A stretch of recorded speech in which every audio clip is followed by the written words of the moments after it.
In a simple scheduling system, there is a ready queue and a blocked queue. Part of the system, known as the high-level scheduler, is responsible for admitting new processes to the system. The high-level scheduler is sometimes referred to as the admissions scheduler and sometimes as the long-term scheduler. Another part of the system, known as the low-level scheduler, is responsible for taking a process from the ready queue and moving it into a running state, allowing other processes in the queue to advance.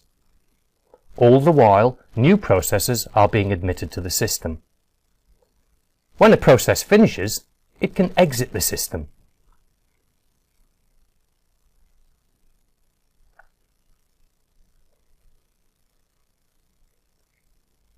If a process cannot continue because it is waiting for the services of an input-output device, it is moved by the low-level scheduler into the blocked queue.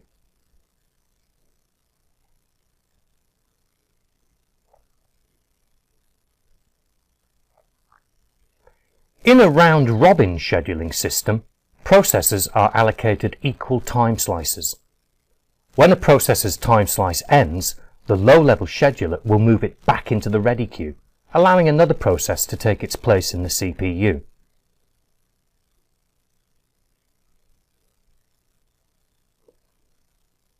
Time slices are between 10 and 100 milliseconds long, depending on the operating system.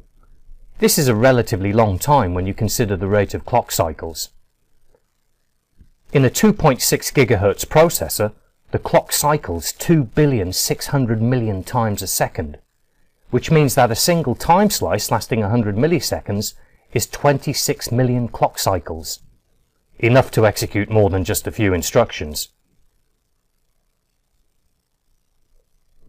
When a processor's time slice ends, its state must be saved so that it can continue from where it left off in its next time slice. To do this, the contents of various CPU registers are saved to its process control block. Each process has its own process control block. These registers include the program counter, the accumulator, the memory address register, and the memory data register. When the next process in line takes control of the CPU, its previous state is restored. This is called context switching. Context switching takes about 10 microseconds, which of course is an overhead. But 10 microseconds is a relatively short time compared to the length of a time slice.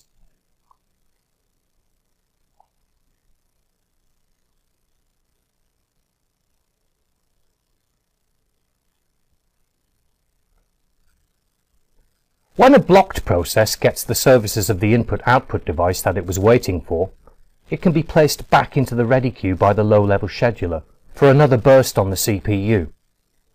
And it is once again time-sliced along with the other processes. Processes are coming and going all the time. In fact, the operating system consists of several processes which must run continuously to keep the machine working properly.